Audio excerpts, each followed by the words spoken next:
Purnia airport का निर्माण कार्य एक बार फिर सवालों के घेरे में है। जन अधिकार पार्टी के राष्ट्रीय अध्यक्ष और सांसद पप्पू यादव ने आज एयरपोर्ट साइट का निरीक्षण किया और सरकार के पदाधिकारियों पर गंभीर लापरवाही और उदासीनता का आरोप लगाया। पप्पू यादव ने कहा कि निर्माण में मिलावटी मटेरियल का इस्तेमाल किया जा रहा है, जिससे गुणवत्ता प्रभावित हो रही है और यात्रियों की सुरक्षा पर भी खतरा मंडरा रहा है। उन्होंने एप्रन निर्माण में गड़बड़ी का मुद्दा उठाते हुए बताया, इसकी शिकायत में वे 3 बार कर चुके हैं, लेकिन अब तक कोई कार्रवाई नहीं हुई है।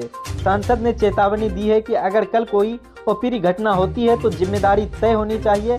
साथ ही उन्होंने कहा कि 15 अगस्त से यात्री सेवा शुरू करने का वादा अब अधर में लटक गया है। यह मामला अब वे नागरिक उड़ान मंत्री या मुख्यमंत्री के पास ले जाएंगे, ताकि सीमांचल के लोगों का सपना भ्रष्टाचार की भेंट न चढ़े।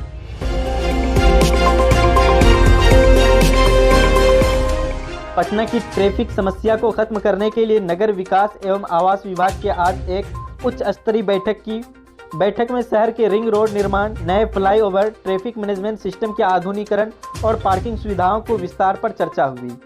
विभागीय अधिकारियों ने दावा किया कि अगले 6 महीने में ट्रैफिक जाम को 30% की कमी लाई जाएगी। इससे नए स्मार्ट सिग्नल सिस्टम, अतिक्रमण हटाने और पब्लिक ट्रांसपोर्ट को मजबूत करने की योजना बनाई गई।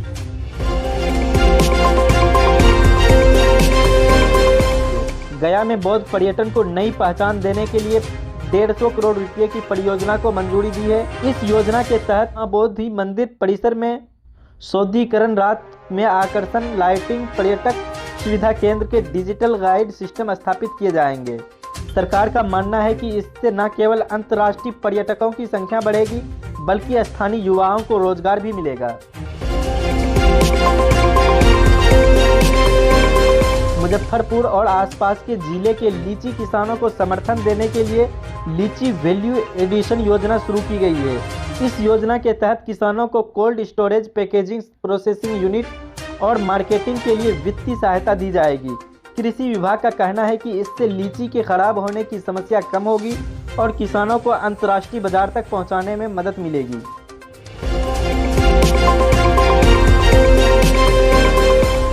भागलपुर में बन रहे कंचन पुल का काम तय समय सीमा से काफी पीछे है। विपक्षी दलों का कहना है कि निर्माण में रफ्तार धीमी होने के कारण 2026 में तय समय पर पुल का उद्घाटन होना मुश्किल है। स्थानीय व्यापारियों और आम लोगों का कहना है कि पुल के तैयार होने से भागलपुर, मुंगेर और आसपास के जिले में व्यापार और आवागमन में बड़ी सुविधा होगी, लेकिन देर से विकास पर असर पड़ रहा है।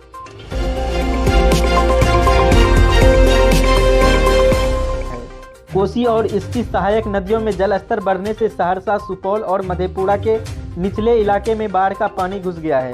प्रशासन ने 32 राहत शिविर बनाए हैं, जहां करीब 18,000 लोग रह रहे हैं। स्वास्थ्य विभाग ने बाढ़ के प्रभावित इलाकों में मेडिकल टीमें भेजी है और पीने के पानी की व्यवस्था की है। राहत कार्य में एनडीआरएफ और एसडीआरएफ की टीम भी तैनात है।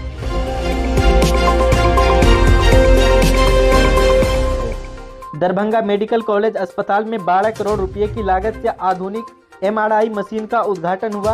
अस्पताल प्रशासन का कहना है कि अब मरीजों को एमआरआई जांच के लिए पटना या बाहर नहीं जाना पड़ेगा।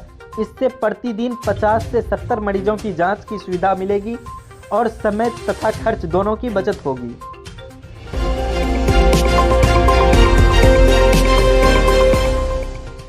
बक्सर में 200 मेगावाट क्षमता का ग्रीन एनर्जी पार्क स्थापित करने की योजना बनाई गई है। इसमें सोलर पैनल और बायोमास ऊर्जा उत्पादन यूनिट लगाई जाएगी। ऊर्जा विभाग का कहना है कि यह प्रोजेक्ट अगले 18 महीने में पूरा होगा और इससे बिहार की बिजली जरूरतों को पूरा करने में मदद मिलेगी।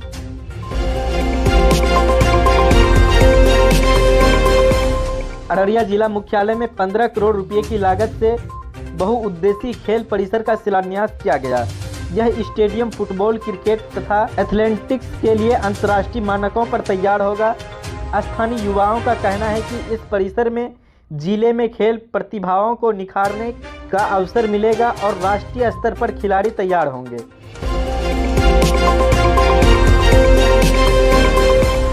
नालंदा जिले में 250 से अधिक महिलाएं स्वयं सहायता समूह को बैंक लोन और सरकारी अनुदान दिया गया।